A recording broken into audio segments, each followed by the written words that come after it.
If you give something vague, like, yeah, I just need to try harder, that's vague. And if you've done that in the It's past, vague. there's been no follow-up, I'll try means I'm probably not going to do, okay?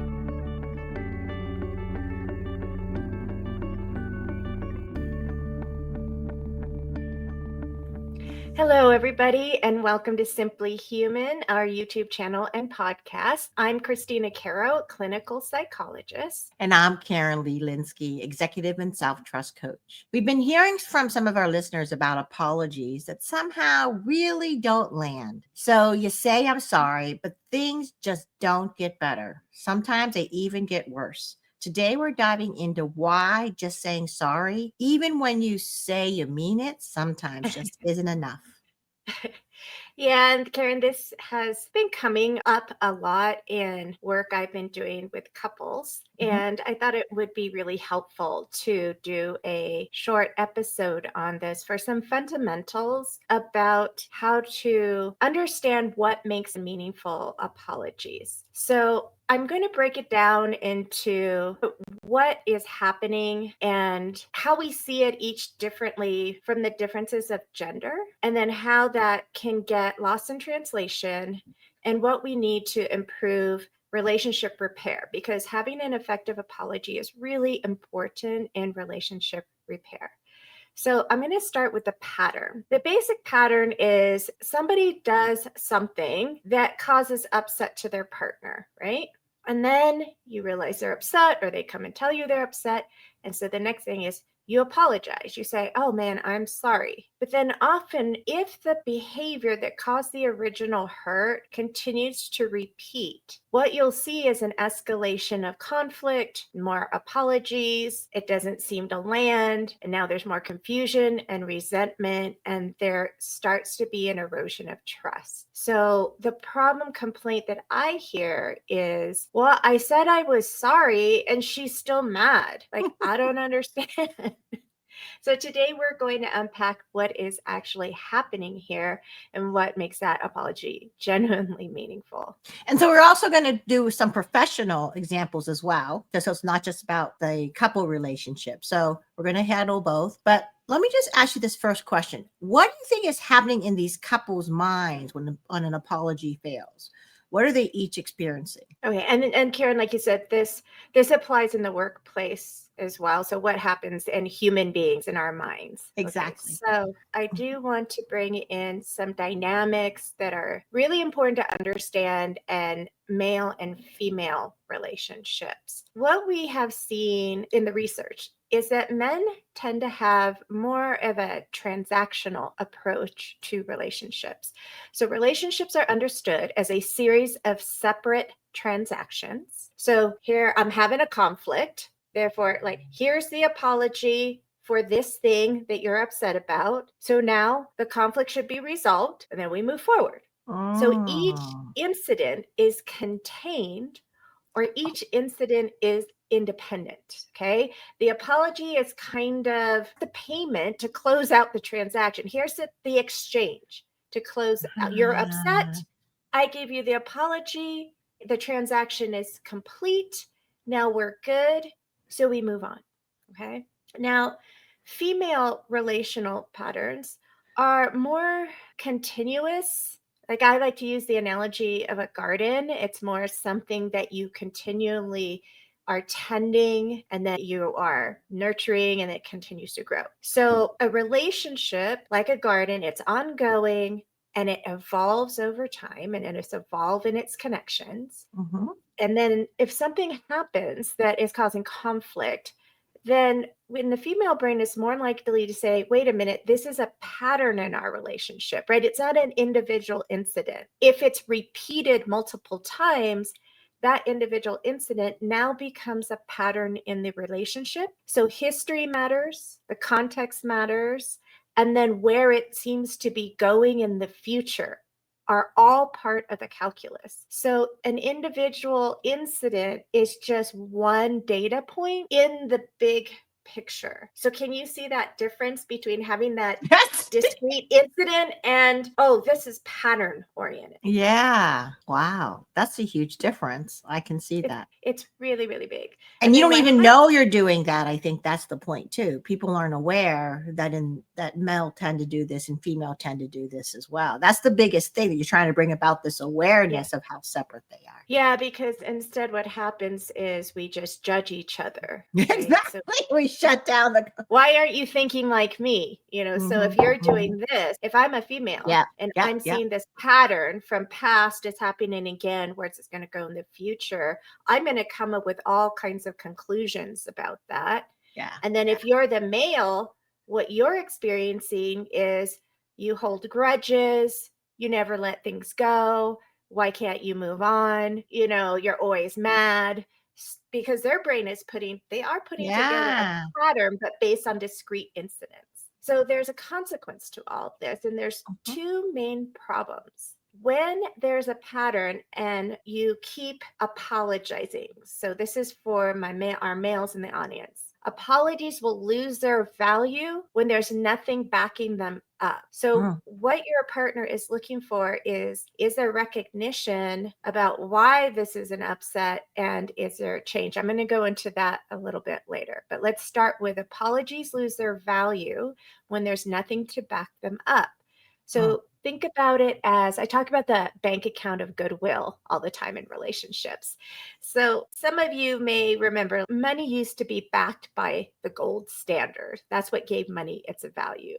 So this is like crypto. Like this is more, yeah, it's just a blockchain. And you're like, what are you? It's all virtual. Like, what is that? Words without corresponding behavior change, they Yep. become meaningless. Yep. Okay, where's the meat? Show me the meat. So then the apology just sounds blah blah blah blah blah. I'm sorry, blah blah blah blah blah. Okay, no substance. And then after a while, you'll see apology fatigue set in on both sides. Men get tired of apologizing. Ugh, she's always mad. I'm always apologizing.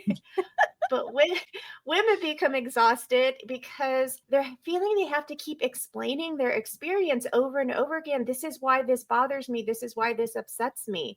And now they Mhm. feel like they're having to teach their partner how to Right. apologize effectively. And Right. what I hear is, why do I have to keep telling them? Didn't they learn this when they were kids? Why do I have to tell them if they say I'm sorry and then they do the same thing the next day, that I have to teach them? Like, that's meaningless. So with women, they may try initially. They want their partner to understand their hurt, and they want to feel that their partner generally doesn't want to keep causing harm. So they will initially try to engage in that, helping you understand. But after a while, so if you're in a long-term relationship, It gets that just tiring. starts to, yeah, it's tiring. It feels like another Yeah. burden. So the interesting thing is, I'm actually getting a lot of male clients, like partners, referred to me by their wives or girlfriends, Oh, that's interesting. Because of this reason why they are being hurt. because they're exhausted. And they're Yeah. like, you know what? I don't want to be your therapist. You go get help. But in some ways they're outsourced, well, and appropriately, right? They're outsourcing that. I don't want to be the coach. I don't want to be the therapist. You go to someone else and learn how to do that. I'm already your confidant. I'm already, your sexual partner. I'm already the mother of your children. I'm already your housekeeper. I'm Yeah. already your event planner. I'm already contributing as a bread earner. Like, I don't want to be your freaking coach. Or I don't know what else to do. I don't even know how to say it even more clear. That's Right, part of right, the problem. So right. send Because them the video. Send them this video. Sorry. yeah, there's this is why I wanted to bring this Yeah. disconnect and how we Exactly. process Mhm, differently, because I hear the judgment on both sides, mhm. and judgment like that is not helpful in a relationship, especially if it's grounded in misunderstanding. Christina, this is fascinating what you brought up, because I see the exact same pattern in business relationships. So let me give you an example. The chronic sorry leader. I've worked with a lot of executives who are constantly apologizing to their teams. Sorry, this meeting ran over again. Sorry, I didn't get you that information in time. Sorry about the last minute changes. So after a while, the team stops hearing the rest of the after sorry because they conclude is this is who he is. So, what am I going to do? Nothing will change. He doesn't really care about us or our time. If he did, he'd actually do something about it and change. So when the meeting runs over, he'd make sure that the next meeting they're right on time, right? And make it Right. into a practice, right? And so what happens exactly what you just said, the team members start to become exhausted and resigned, and they accept that they'll have to work around their leader's dysfunction. And that becomes a problem because they really want to engage with their leader. They have a leader who doesn't value their time and contribution. So why do that? Yeah. So I think when you talk about the apology fatigue in relationships, I'm starting to see the same exhaustion in business. And Mm, it's that moment when words without action stop meaning anything at all. yeah. Well, do So let you me, also see this with, say, clients as well? yeah, I see that also with clients when one late deliverable might get a pass, but when it comes the second time, you're really eroding the trust. And the clients may even escalate their concerns to your boss or start quietly looking for alternatives. I mean, there may never be a third time because he's already thinking this person's not dependable. I need someone new. In today's environment, people don't wait around for patterns to change. They actually act more quickly to protect their own interests. Mm, The words I apologize become white noise when you don't see concrete operational changes happen. So, Christina, when we talk about apology fatigue in relationships, I'm seeing that same exhaustion in business. yeah. Is that moment when words without action means nothing at all. So, let me ask you another question I was thinking about as you were talking earlier too. We talked a little bit about nature versus nurture a lot. So is this nature or nurture? Where do these differences come from? And men and women, are they just wired differently or is this something that's learned? Um, it's a little bit of both. Mm, So there was a researcher, Carol Gilligan, who had this seminal book called In a Different Voice. And this was in response to some previous research on moral development, but it had been based only on studying 100 boys. So the entire hierarchy of development with only now is boys, of based on course. boys. And so the girls were never seeming to reach these higher levels of moral development. And Carol Gilligan went back and did this research. And what she observed in childhood play was really fascinating. And you can see the underlying connection to what we're talking about today. So, with boys, what they observed was when there was a disagreement or some sort of conflict, the boys in their play would appeal to objective rules. Well, this is what the rule is, blah, blah, blah. They might argue around the interpretation of the rules. They might debate who's right, but they would go through that process and then someone would win. And then you continue the game once the dispute is Mm, resolved. So the activity is the primary thing, and the relationship it serves being able to play this game. Okay. mm, Now, when she observed female play, she noticed it was different. When conflicts arose, girls prioritized the relationship. The nature of the play itself was also that different. makes sense. Yep. Girls tended to play more relationship, imaginary oriented play. And if a conflict arose, they would prioritize the relationship and even terminate the play to restore the harmony and go find something. Well, we don't have to do this anymore. Like, let's go do this instead. And they would move on so they can continue to just enjoy the relationship of being together. So with girls, the relationship is primary and the activity serves the relationship. Mm, It's very different. And so then we see how this evolves. Now we have, we are talking primarily about heterosexual male-female relationships. So in adult conflicts, we see men tend to focus on solving this specific problem. mm-hmm, They want to establish who was right or wrong mm-hmm, based on, well, you said you wanted this, and then I went and did that, very objective. And if an apology is given, it's considered, hey, Matt, I said I'm sorry. So now let's move on. Let's keep doing the thing. And they're ready to move on. Whereas women will focus on the emotional impact of the pattern. They want to feel heard and understood and valued and as the relationship is important, and they Mm. need to see that the relationship itself is being attended to, and they need evidence that it won't keep happening. So the interesting thing that I find myself in is, especially in these interesting situations of seeing both partners in a relationship individually, working with them, is possibly like a product of my autistic brain. Like there's been some research that female autistic brains socially fire more like normal male brains, but I'm Oh, still interesting. organically, yeah, I'm still organically wired like female brain. So in some ways, my brain processes both. Both. Yeah, Oh, it's that's really, interesting. That's if kind of anything, cool.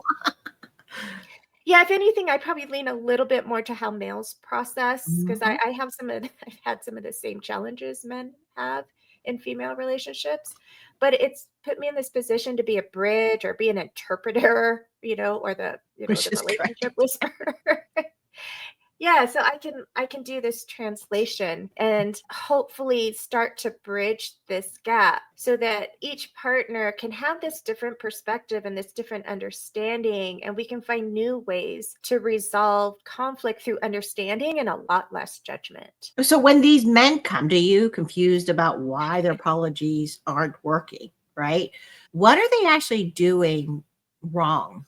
Okay, this is key. Okay, let's start with a lot of times what I hear, and I hear this both from the female partners when they're Mhm. just telling me why they're upset. And I'll also hear the males themselves say, well, I said XYZ. And that's the I'm sorry you're upset. So Ooh. when you say, I'm sorry you're upset, you're focusing on her reaction, not your own behavior.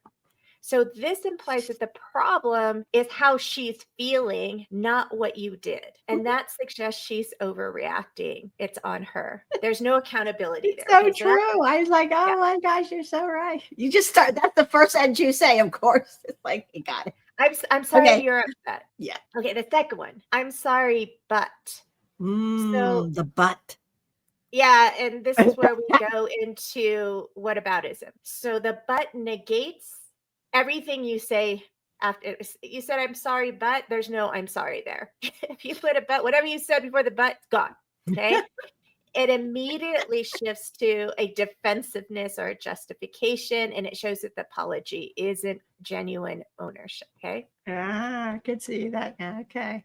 Okay. Number three, I'm sorry. What more do you want? Mhm. Okay, this is that. I don't understand. I'm ending the transaction. I paid you the I'm sorry. Why are we still talking about this? So, what you need to understand is you're treating the apology as this transaction completion, Mhm. and she is showing frustration that the payment it's not accepted because it's missing behavior change for Mm. what is needed. Because remember, she is looking at historical patterns, what just happened, and the trajectory. So there needs to be more than just I'm sorry, like transaction ended. Mm. There needs to be signs of actual insight and offering what's going to change, and we'll get to that.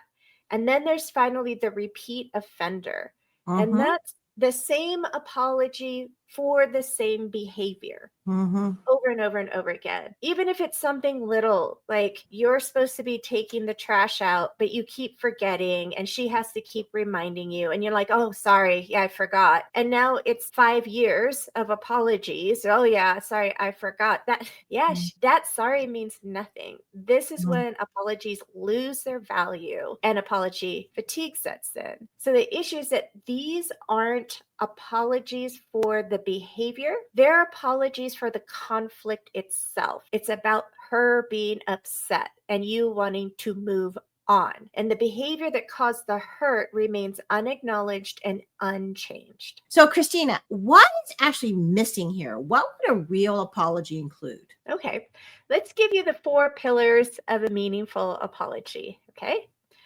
So first pillar, specific acknowledgement. It's not, oh, I'm sorry you're upset, okay? Instead, you want to name the specific behavior and acknowledge the impact. So an example would be like, I'm sorry I made plans without checking with you first. Okay, that's the Mm. behavior. I made plans without checking with you first. I get it. It left you feeling that your time and our plans together don't matter to me. Mm.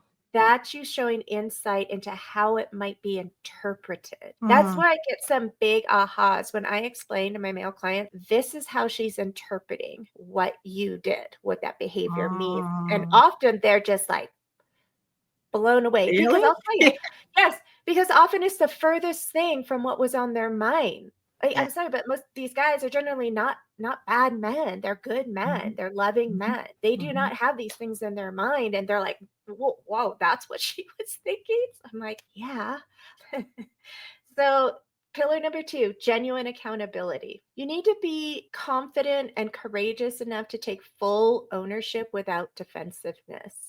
Mm, So it's not, yeah, well, I was just really stressed out excuse, or, but you did blah, blah, blah. What aboutism, deflection, okay, blame shifting, minimizing. That's not genuine accountability. All you have to say is, I did this and it was inconsiderate, or it was hurtful, or yeah, that really was stressful for you. Okay, it just a straight acknowledgement. Really, you'll see the sympathetic nervous system, the stress response go down. The minute you take accountability, a woman will feel safer and her nervous yeah. system will start to calm down and she will start to be able to regulate. But when Mm, you're not, when you're deflecting, when you're blame shifting, now you're actually telling her to go into high alert because there's a counterattack present. Her nervous system is now going to escalate into there's a threat. That's not moving you towards, even from your male perspective, that's not going to a healthy end of a transaction. You're actually causing it to now extend further. Okay. wow. Okay. Pillar number 3, demonstrate understanding. And this is crucial because showing you understand the emotional impact is what women need to know, again, to feel safe. They want to see that you understand why it matters to her Mhm, specifically, mhm. not just knowing that you broke a rule, but understanding that there was a consequence, that that breach caused a hurt. So you would say something more like, I understand that when I do this, you feel whatever, upset, angry, hurt, lonely. And that's because I did XYZ or whatever the reason is. You're showing that you can link behavior to impact and the meaning of it. So this is what a woman means when they say they want to feel heard, is you're able to connect all 3 of those dots. And that takes some practice. That does take some practice and skill. But for my male clients and the male audience, even if you think about it mathematically, it's like 1 plus 2 plus 3 is going to equal 6. So it's just a different way of doing the calculus. Okay, so finally, the 4th pillar is commit to change with action. So if you give something vague, like, yeah, I just need to try harder, that's vague. And if you've done that It in the is past, big. if there's been no follow up, I'll try means I'm probably not going to do. Okay. I don't know. That's true. That's true. Remember, if you're a Star Wars fan, there's a Yoda quote: don't try. There is no try. To I become a also think I Jedi. use that with my parents a lot. I'll try harder, but I never did. Like I'll try to play Right. piano, practice all harder, but I never did. Right. Okay, I did. It's kind of a cop out, to be honest with It you, is. and we It is. all we all know. We all know it's a It's just cop out. easy to say at the top. I'll just try harder. That's the hard common response, right? Yeah. Yeah, Got it. for men and women do it. So guys, understand, women know, because women might have said it Yeah. too. Well, I'll Yeah. try, Yeah.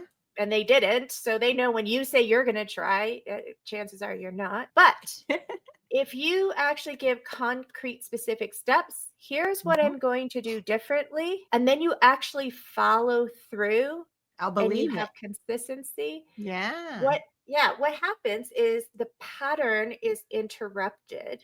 Mhm. Okay, that pattern of what has happened in the past, what's happening now, what's the trajectory, and that pattern interruption is necessary for that sustained behavior change. And a way to think about this now is the apology isn't the end leading to the end of the transaction. The apology is the beginning of repair. It's not the Ooh. end, it's the beginning. So, Oh. to summarize this, an apology without behavior change, that's just noise. That's just blah, blah, blah. The apology opens the door to repair, but you have to actually walk through it, do the change, and be consistent with it for that apology to have meaning. And Mm, just apologizing once, like, that doesn't erase the patterns. That mm, trust over mhm, time, that rebuilds through watching consistency over time. Nobody is asking for perfection, okay? mhm, Consistency doesn't mean perfection. mm. I love that. What it means is more times than not, you've made the change, you've remembered the change. And what you'll find is if you haven't created this pattern of your apologies being meaningless, there's a Mhm, lot of grace and patience for just being human and imperfect. Okay. mhm. It's like we all forget things now and again. And then what you want to do is really quickly be like, oh, yeah, yeah, yeah, yeah, this is what I'm supposed to do. I was distracted, but I don't want you to be stressed out about this. I got it. And you pick up the ball and you move forward again. We're going to put this as a link to a handout because these Mhm. points are so important. I want you to be able to print it out, post it up on your bathroom mirror or wherever you need to see it so you can start integrating this knowledge and be much more successful in the repair that I truly believe you are trying to achieve. And so it's interesting because in the business world, it's the same exact framework that can apply to leaders, right? So what happens when you don't change, what happens is you have a loss of credibility. Just like before, your words become meaningless when you say the project is a priority, but nothing changes in your priority order, or I value your input, and people just internally roll their eyes because they've heard it before. And they just stop believing what you're saying. And the saddest part is even when you're telling the truth, they won't even believe that. So that's what's so interesting about that one. Well, yeah, and I have to tell you, Karen, this issue about credibility, and I've talked to so many clients when I'm trying to explain this. One of the things that shocks me is how cavalier people are about their credibility. Mm, And I don't know if it's because you and I worked in the defense industry. So, with retired military, active military at the Pentagon, and credibility, it was an ethos. Being credible was everything because this is a yep, culture. The military culture is one where I yep, have to be able to rely yep. on my soldiers or my brother, or I'm going to die. So, Mhm. Totally agree. credibility, it means everything. And when I left and I came out into civilian world, even though I'm a civilian, but still I was immersed in it. I think the biggest shock I've had is how cavalier people, like, they don't value credibility. And yet I see in relationships of what you're describing, this when you said like this project is a priority, but then they don't actually change anything to make it look like a priority. That Exactly. is no difference than in a relationship Yep. when you're saying to your spouse, no, family is a priority, but you do nothing Yeah. to You actually put have work first. actions Exactly. that shows that they're a priority, and you Yeah. lose credibility. And imagine what that does to a relationship when you don't believe your partner anymore.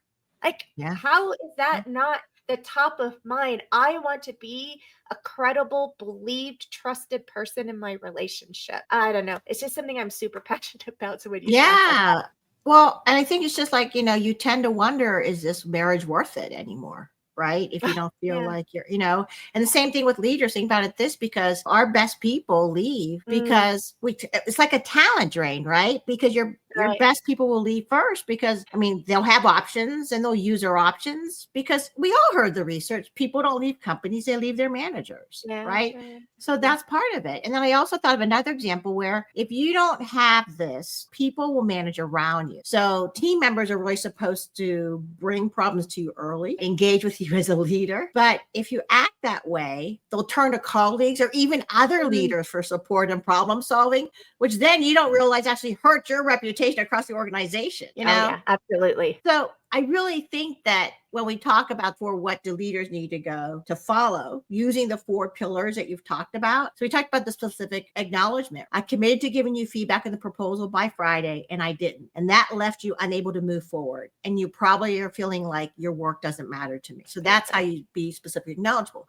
And then there's the genuine accountability. No, but we had that board meeting, but you also took a while on your part. You just say, I dropped the ball. That was unprofessional.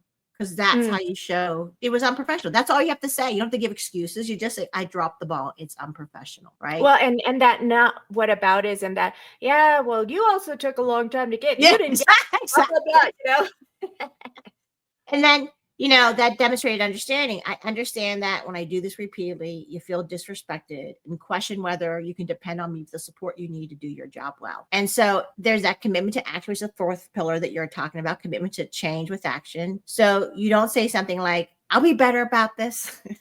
But you say, I'm blocking 2 hours every Thursday specifically for our team feedback reviews. I'm adding a 24-hour buffer to any commitment I make so that I can actually deliver on time.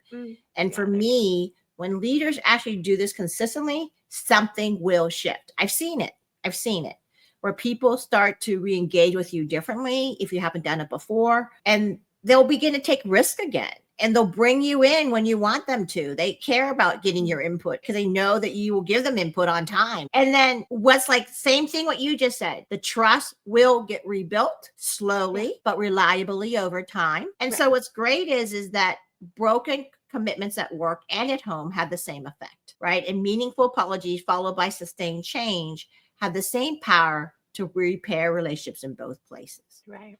So let me just ask you a question. You mentioned earlier that these men are really responding when they work with you. What shifts do you see when it clicks for them? Here's what's really, I think is beautiful and cool, is these men really genuinely, they want to get it right. They want I love harmony that. and love and safety in their relationships as much as their partners do. And, it's interesting when I said earlier, what happens in the disconnect is there's blame based on our own perspective. And when I'm working with these couples, but on each of them individually, I hear the different perspectives that are being projected. And I can hear the mismatch, right? Their wife isn't a grudge holder. She is a relationship nurturer, sustainer who is concerned about seeing a pattern of risk over time. Okay, that's a caring, loving thing. And their male partner, they're not selfish a-holes. They're just looking at resolving this thing in the moment and look at it differently. But they genuinely do want to have harmony and safety and trust in their relationships as well. They don't like feeling like I'm in trouble all the time. Yeah, I love this. I love the two sides. I love it. It's so true. They're not trying to hurt their partners, right? But they are confused. They are confused when they get stuck. They honestly, I tell them like, "Oh, you don't have many tools in your tool bag, do you? So we got to get you some new tools." So when they get that help, when they get the tools in their tool bag to be able to see the pattern and understand what's missing, I see this. Not only do I see the genuine desire to respond to it differently, I hear from their partners. I see that they're trying. So that's been really cool. And I'm really wanting men to understand that their partners are not too sensitive. They're not holding grudges. She's just trying to keep this painful pattern from repeating because it hurts. Okay. And then what I see happen when men realize their apology was like saying, I'm sorry for stepping on your foot while I'm still stepping on your foot. That's not working. Most of them seem to start to understand that she's not looking for you to be perfect. She's just asking you to genuinely try to change and show that they care enough to put in the effort. And that's key too. A lot of men, I don't know, maybe with transactions, they tend to be so circumscribed, okay, that I think there is a disconnect with understanding how women look at this as something, a pattern over time. And they're trying to see that you care. Let me tell you this, why this is so important. Men, your women see that when you care about something, when something's important to you, like your fantasy football league, and you're trying to pick out like what the optimal team's going to be, you will put a ton of time and attention into that thing. So when they are trying to communicate that the relationship is important and here's what I need, and they get these vague, I'll try, they'll get apologies but no behavior change. They see very reluctance to put in effort. The interpretation is I am not important. The marriage isn't important. The relationship is important because I see that. Yeah. how you behave when Exactly. something is When important. when you really care, when you give a crap. Care. I see what that looks like. Yeah. I hear that one all the time from the female partners. Well, he cares about XYZ and he follows through on that, blah, blah, blah, but he can't remember. I mean, I just need him to take out the trash for God's sakes, So, so I want you to all understand this pattern is super common. Okay. This is not unique to like a couple of people I work with. I've been doing this for 20 years. This is a pervasive pattern and it is so common and also such learnable skills. We really Mm, don't need to be having these ongoing conflicts lasting as long as they do and then devolving the way that they do. Really, we all just need to learn about these differences and apply the pillars, and we're going to be much more successful. And it's really, again, why we're doing this podcast, to make this information available. So share it. If you are a woman with a male in your life who you're like, oh my God, this resonates, have them listen to it, give them the handout. mhm, And if you're one of our male audience, and this is resonating for you and you have a partner, share this with her and have a conversation. Does this resonate for you? Is this what's we've been missing on? I would like to do better, that I may need to ask you some questions mhm. about what the meaningful change looks like for you, because maybe you don't know. That's okay. It's okay to, I always tell guys, listen, take a guess, your best hypothesis. It's okay if you're wrong. She'll say, no, no, no, but this would be better. Because I have Yeah. guys say, well, I just tell her, tell me what to do. And I'm like, you know what that says? You're too lazy to even put in a moment to come up with a theory. Okay. So, no, you come first with a theory, your best guess. Use your problem solving brain.